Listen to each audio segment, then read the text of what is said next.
and welcome to another Retropower Uncut.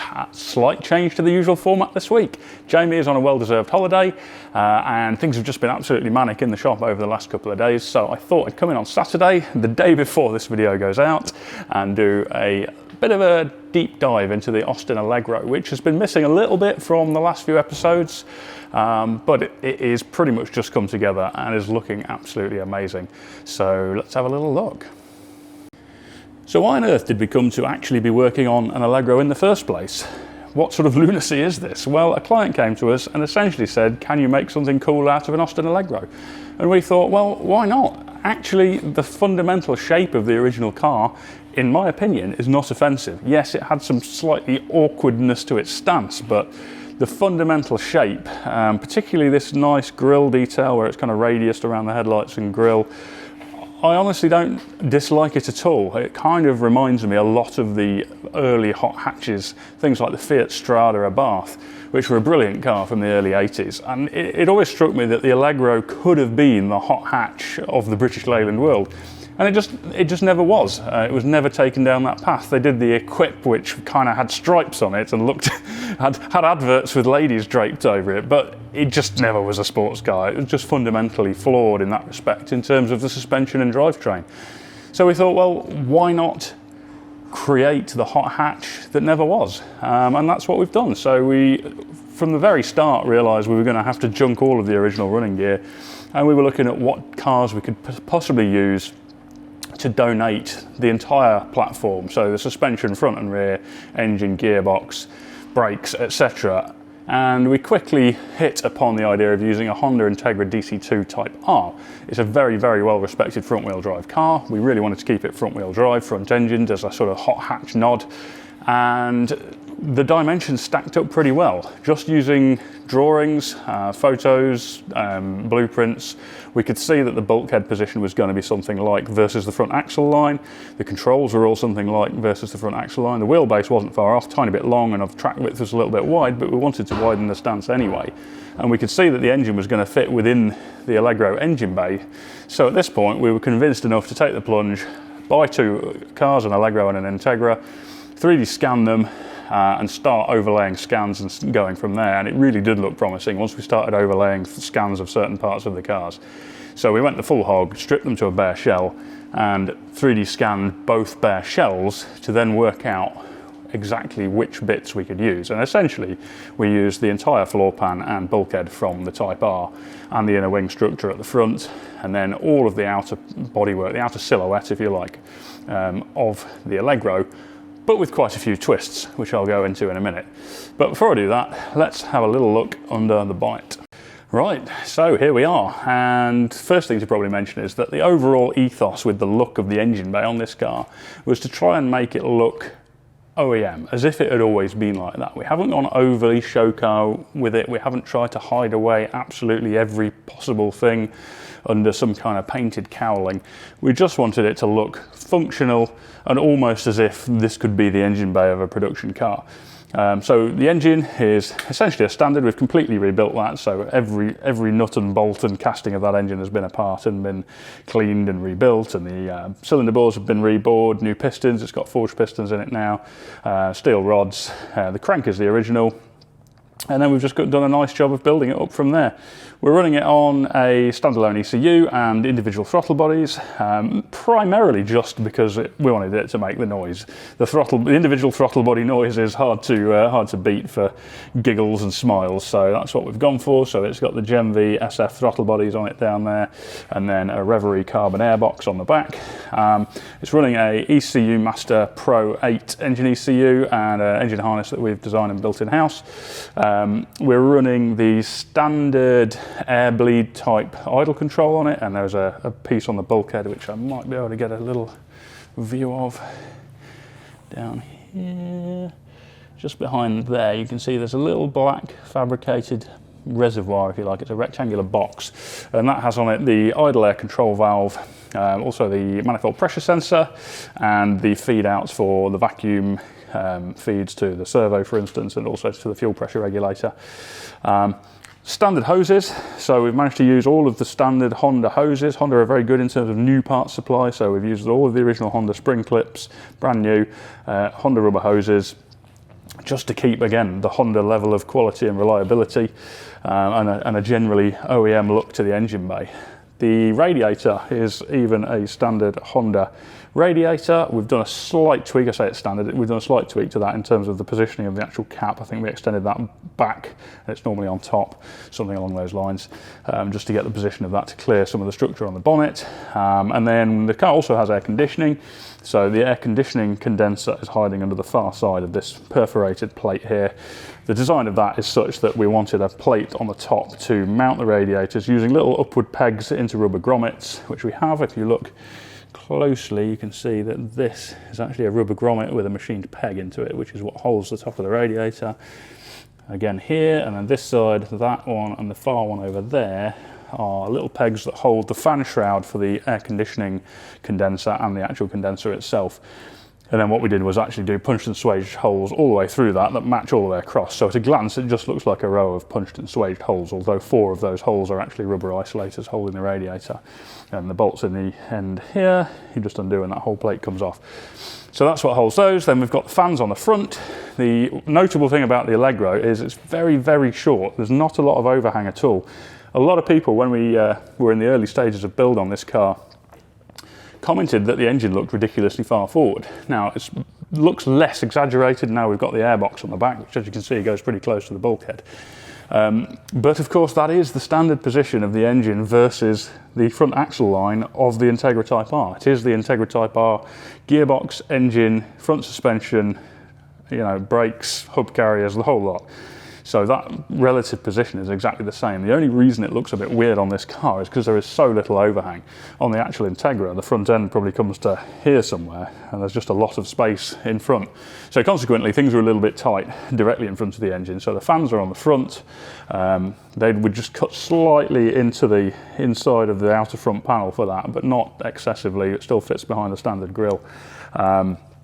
And then because things are quite snug, we've gone to town a lot with the heat coating of the exhaust manifold. So we've not only Zerkotech ceramic coated that, but also done a really nice pressed heat shield, which sits in between the two as well.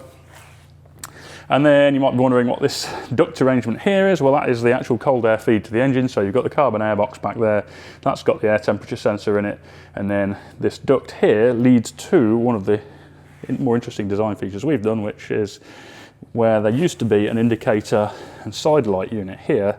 This is now a 3D printed piece which houses an incredibly bright LED indicator in the middle, but this is actually a hole through here, and that leads through, and it actually is the cold air feed. So when this thing's at full chat, essentially all of your induction noise is emanating from this area on the front corner of the car. So it's going to be something quite spectacular, I think, in that respect. Other changes from more or less standard on the Honda engine are the position of the power steering. So another thing that was too tight on this to keep standard was the power steering pump. Normally the threaded bosses you can see there and there hold a bracket which mounts the power steering pump in this top corner, which was not possible because of the space constraints on this. So we have an electric hydraulic pump, which is down here. That's the reservoir directly on top of the pump, and that is used to then power the hydraulic feed to the standard Integra hydraulic power steering rack.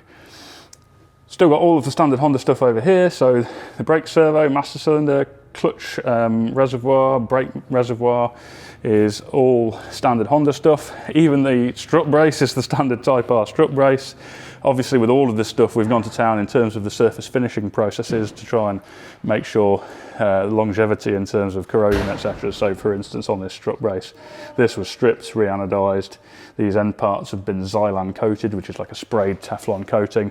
Very good for protecting items where you have nuts and bolts clamping down onto them, and where paint or powder coat is quite thick, tends to either get damaged or with time go loose as the surface finish sort of compresses and the nuts go loose.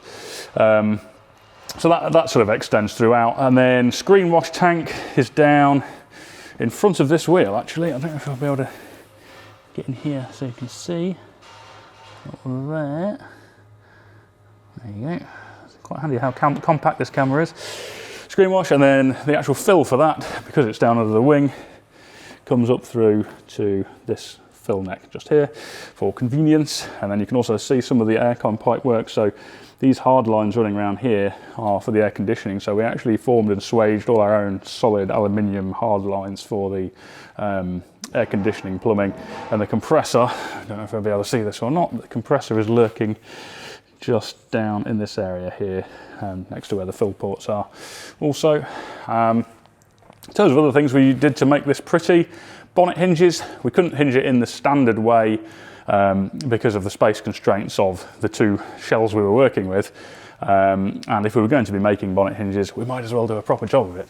So we've done these very nice billet machined aluminium hinges, and as you can probably see, we're running little bronze bushes on these and stainless shoulder bolts. So they look the part and don't have much play in them, which is nice. And then while I'm dwelling over this side, you've got the old Lucas wiper motor here. That then, the sort of tube from that, anybody who's not familiar with these, it's basically a tube with a sort of, almost like a rack and pinion drive. It's a sort of rack that drives up and down that tube that's flexible, and then there are gears on the actual wheel houses that operate the wiper arms themselves. And that's one of the reasons we've got these bolted plates on the bulkhead. This is the air intake area for the heater system, and that intakes from the original Allegro vents. But we needed some access to that because the wiper mechanism goes down inside. We needed access so these panels can be removed to access that. I think that's probably covered the majority of the detail in the engine bay. So it's probably a good opportunity to shut that bonnet back down and have a look at some of the exterior. So let's have a look at the outside of the car and talk a little bit about how we achieved this. So we started with a complete 3D scan of the entire car, the entire Allegro, and got that into our CAD software, and then began 3D modeling based on the track width that we knew we had from the Integra and the wheels that we knew we wanted to use on it, how we would go about creating the wide bodywork. And we basically got this to the state where it was fully surface modeled in Fusion 360, which is the CAD package we use, to the point that we actually had a physical model of the complete wing in terms of all of the mounting detail on it, every return edge, flange, etc. Same on the rear quarters, the entire rear quarter panel, the front spoiler, the side skirts. And once we were happy with that, we were then able to get the tooling machined to make carbon panels. So from the CAD, an entire full-size model of this whole front wing was machined in a huge block of MDF. Same for the rear quarter, same for the front spoiler and the skirts. And then from those patterns, we're taking fiberglass molds into which the final carbon fibre panels were laid. So this car has complete carbon fibre front wings, complete carbon fibre rear quarters. The spoiler and the skirts were just done in GRP because they're more likely to get damaged and less critical that they're super strong. So we thought we'd do those in GRP just so they were cheaper to replace if they got damaged in any way. And then we did carbon doors as well, or the skin of the door, which was just a mould taken from the original door.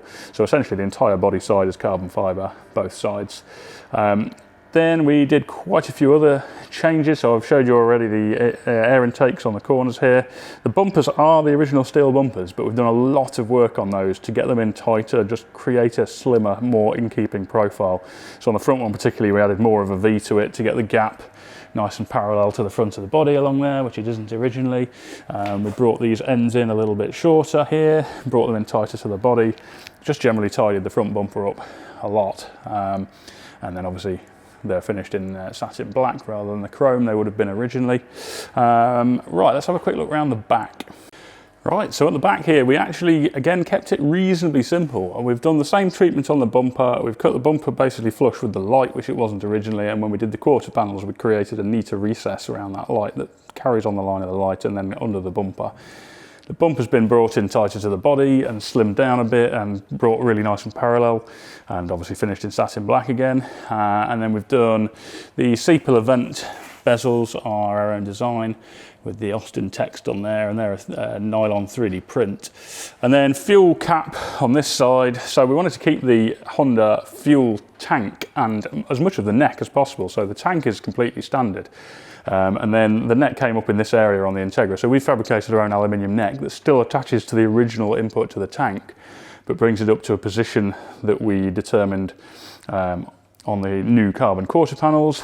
We incorporated a recess for that fuel cap into the new quarter, and then we've basically machined a aluminium billet fuel cap, which has our logo on it there, which just is threaded on in place there. So I think that finishes it off quite nicely, kept it simple. Door handles we've just kept at standard originals. We managed to get some new old stock ones. We're trying to build these cars essentially, as with all our cars, as they are almost a new car. So where there are defects of any sort on the original components that we're using, we either restore those components, or if we can get new old stock parts, for instance, as with those door handles, didn't really make sense to use the originals because there were pins that were worn in them, there were bushes that were worn in them.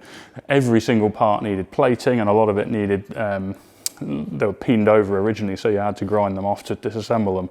And at that point, it makes sense just to have a quick glance and see if there's anything new old stock available, which there was. So that extends to a few things. The rear lights, we managed to get new old stock. The front headlamp units, we've got new old stock.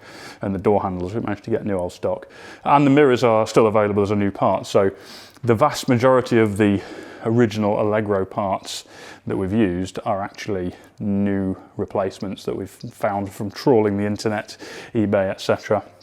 The glass was actually exceptionally good on this donor car. So the glass is actually all, with the exception of the windscreen, is all the original glass, and it is pretty much as new, which is really quite remarkable. So that's covered most of the outside. Oh, tell you what, I'll just show before we finish the outside is these little Sunter caps we did for the Revolution 8 spokes. So we did basically the Leyland logo, but with the Retropower R instead of the old L that would have been in there, and that's actually repeated on the steering wheel, which you'll see in a minute. So on that note, I shall show you the inside. I think it's fair to say the interior on this car is something we're particularly proud of, so let's have a closer look. Unlock, headlights are on, gauges light up when we do that, and let's have a look inside. So on this car we designed and made almost every component, obviously not the seats, but the vast majority of the interior is components that we 3D modelled. We essentially modelled the entire interior based on a 3D scan of the interior of the shell, so we could render and see how this was going to look before we actually started making anything. And obviously the aim was, as you can tell from the colour scheme, to make this incredibly 70s looking appearance to the car. So yeah, let's have a closer look. The dash, starting with that. So this entire dash is actually sectional 3D prints. The ethos throughout was to try and make it look kind of like an Allegro. So at a glance, you might think, well, it's just standard Allegro, but if you actually compare it side by side, it's very different. And one of the things we wanted to do was retain the Integra HVAC unit. That's the heating, ventilation and aircon unit. So because we've got the Integra in bulkhead, that allows us to use that. And also the controls. So the steering column, we wanted to use the entire steering column, the pedal assembly, and the column stalks. A small change on the column stalks was just that we swapped out the wiper switch for one from a Civic Saloon because it doesn't have the rear wiper control on it, which the Integra does, and of course there is no rear wiper on this car. But other than that, the steering column, switchgear, pedals and heating and AC unit is all standard Integra. And because of that, we thought, well, it would be nice to use the actual Honda heater controls. So one of the things we did was model the dash such that we could actually incorporate the original Honda heating and aircon controls, albeit them inset into a leather wrapped section of the console. This is all brown leather, the whole lot. If I come in close on this, it's much more obvious. You can see the stitching along here. But one of the beauties of doing our own design and it all being 3D printed is that we could actually put slots into all these parts where those seams are going to be. So this entire section around here, running all the way around the perimeter of the dash, that section had a small groove that was the right depth to let the excess on the back of that seam into it. So there's absolutely zero bump up from the excess on the back of this, which is just a super nice way of doing it. It also means that when you're actually laying that seam in, because you're laying it into a predefined groove, you can keep it incredibly straight. So at a glance, it's hard to tell that there isn't even a seam there, but there is a seam running around that entire part of the dash. And then these inlays here, so this section with the ribs, that's actually a separate piece. It's an aluminium plate with 3D printed ribs attached to it that's then been wrapped in leather and let in afterwards, so there wasn't need to have an untidy seam around there. Probably more obvious looking at this side, you can see where it's inlaid into here. So all of the design was done with upholstery in mind to try and make the upholstery process as neat as it could possibly be. And then we've got these rectangular vintage air vents, which are just a total nod to the original, but they look a little bit smarter. In the centre, there's a pair of vents there, which originally there aren't central vents on the Allegro. That's where the heater controls are, and we've obviously dropped them down to there. And looking out onto the door cards, so the main card is just a flat panel, as it would have been originally. This section is all machined as a one-piece aluminium billet section, including this backing behind the door handle here. The original door handle works with that. And then we've got the electric window switches in here, and then this section back here is a 3D print. And then to keep this completely devoid of any visible fasteners, what we've done is we've upholstered these trim pieces here, and they're actually mild steel, and they attach to magnets in the backing, so they just snap into place. And the same is true of that leather insert just along the bottom of the dash there. Now, one of the things we're intending to do is do a spare set, which are brown leather. So these can be swapped out for brown leather if desired, and also that the one on the dash down there could be swapped out for the tweed if desired. It's quite a nice little feature. If I didn't mention it already, electric window switches here, I'll show them in a second. And then, of course, everyone wants to know whether we did a square steering wheel. Well, we did, and we made it all ourselves. So this is a complete machined frame, 3D printed horn push with an embossed leather wrapped around it with the same logo we had on the wheel centres. These back shells here are 3D print, nylon 3D prints. I think I'm slightly out of focus there, but these here, and they cover the back of the wiring from the horn switches on there. And then the actual rim, the sort of three-dimensionality of the rim here is machined from marine ply, and then that's all bonded together and then leathered. The column shroud is actually the original, try and get a decent angle on that, is the original Integra column shroud that's just been leathered in the same brown leather. And then all the lower sections of dash are also new 3D prints, so this is all 3D printed sections, so are the side panels. These again have got little inserts in them, so we've got fasteners hidden behind there with a leather wrapped insert over the top. And the same on this side, and I'll show you some more of the details over there in just a sec. Speaker grills are also machined from aluminium with this anthracite anodizing on, the same as everything else. And then running behind here, we've got Morel Virtus Nano speakers. So they're super slim speakers, but they sound absolutely incredible, and they needed to be slim because the glass, the space when the glass is down behind there is very minimal. So we needed that to be as slim as possible. If we quickly have a look at the back, parcel shelf, similar design. We've got machined speaker grills again. They're hiding Morel 6x9s, but we kept the grills round intentionally because we didn't want the look of 6x9s on the rear shelf. And the car actually retains the standard Integra split folding rear seat. So you can still fold that forward and create really quite a vast boot space there. So it's remarkably practical. Center consoles down here.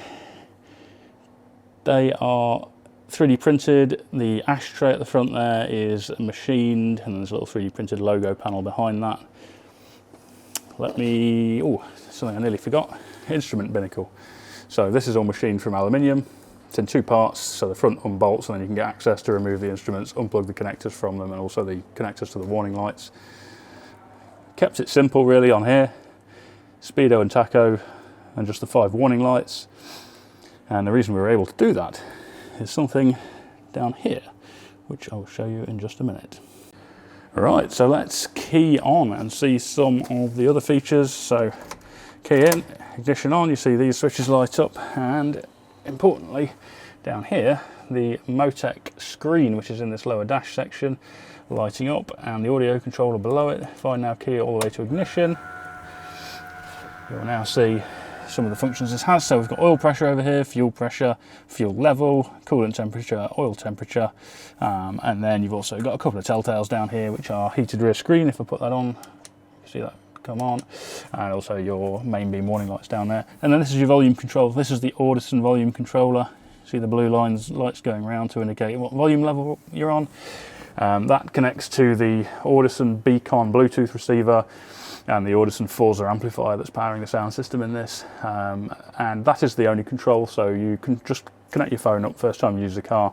Subsequent times it will log on every time you put the ignition on, and then you control the volume on that. Track skip, etc. is all just done from your phone still, although you can also control some of the individual levels, balance, fade, etc. off that knob there by pressing it before you turn it. So that's that. As I showed you before, we've got the Honda controls here for the blower system, which works very nicely indeed. We've done pulse width modulation control of the fan speed, and that actually links me on to some of the electronics. So let's go and have a look at that. So over on this side, we have got, hidden away in here, under this little cover, magnetic lidded cover, is our comms port. So this comms port is where you connect up to the PDMs and ECU. Basically all the communication with the car is done through this port via a special lead, and then here we've got a little USB which is the data logging system. So that USB stick is continuously data logging from both the PDM and the engine ECU. So anything that is done with this car, any control movement, any switching of any components, all of the data from the engine, pressures, temperatures, road speed, etc. is all logged, so we can analyse things if there's ever any issues. Very neat. And I talked about PDMs then, so that's an abbreviation of power distribution module, and this car, all of the electrical systems are run by a pair of ECU Master 16 channel power distribution modules, which are actually hidden beneath this footplate down here. That unbolts, and that gives you access to all of the electronic systems. So the engine ECU is behind there, the ECU Master PDMs are behind there, and they control all of the fusing duties as well. So there are no physical fuses or relays on this. Those units there essentially are programmed to allow a certain amount of current down any particular electrical channel, and also the what input channel, if you like, therefore what switch controls which output, is all mapped on that control unit. So when we turn a headlight switch on, for instance, it is that unit that then goes, that switch is on, I shall turn the headlights on, and it'll say what current will allow on that headlight channel before it trips out. Which in that sense sounds very straightforward, but it does allow some really, really interesting programming of things. One of the very simple ones I could show you would be, for instance, the one-touch windows. So over here we've got these three controls. This rotary one controls which window we're controlling, neither of them, right-hand window, left-hand window, and then you have one-touch operation, as you can see, and it is the slightly longer push on the button that basically initiates the one-touch. So if I do a really short touch like that, it's not. If I do a slightly longer one, I let go, it goes down all the way, and that's all part of the PDM programming. And also there's current trip out on this, so if anything gets lodged in the window, for instance a hand, it will cut out. So if I press that up on one touch, then stop it, it stops, and that again is the current limiting on the PDM. If I do it again now, it will go all the way. So that's one quite useful example of when PDM programming can be used to attain some modern car functionality on an older car like this. Down here we've got a few simple ones, hazards. I'm going to put that on because I can show you. If you were sceptical about how bright those indicators might be, given how small they are, this hopefully will give you some idea of the fact that they are insanely bright. Probably brighter than most large car indicators. And then down here we've also got the heated screen, I showed you that on earlier, and then this is the isolator system, so pressing that kills the power to the entire car, so I'm not going to do that right now. And then the rest of the controls are simply the Honda column stalks. So over here you've got your wipers, which are pleasingly brisk when they're on full speed, as you can see. And then this side you've got the headlight switch, headlights on, and then main and dip, and the telltale, as I showed you earlier, was down on this little... Actually no, I told a lie. That is the headlights on symbol. The main beam one is actually up here, as you can see there. And they're LED bulbs within the standard headlight housings so they're a little bit brighter. And you might question, does it run? Well, yes, it does. If I turn this,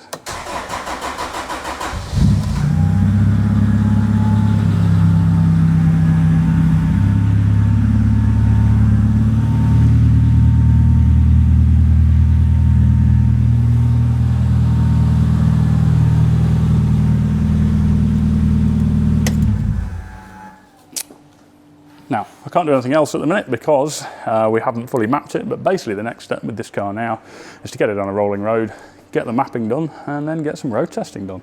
Okay, that's it from me for this week. Normal service will be resumed next week, so if you're a new viewer, we do a walk around the workshop every week looking at all of the projects we've got on the go, which I think is somewhere around 16 full builds of this nature. If you haven't already, please subscribe to the channel. We would very much appreciate that. And I hope to see you next Sunday at 7 o'clock.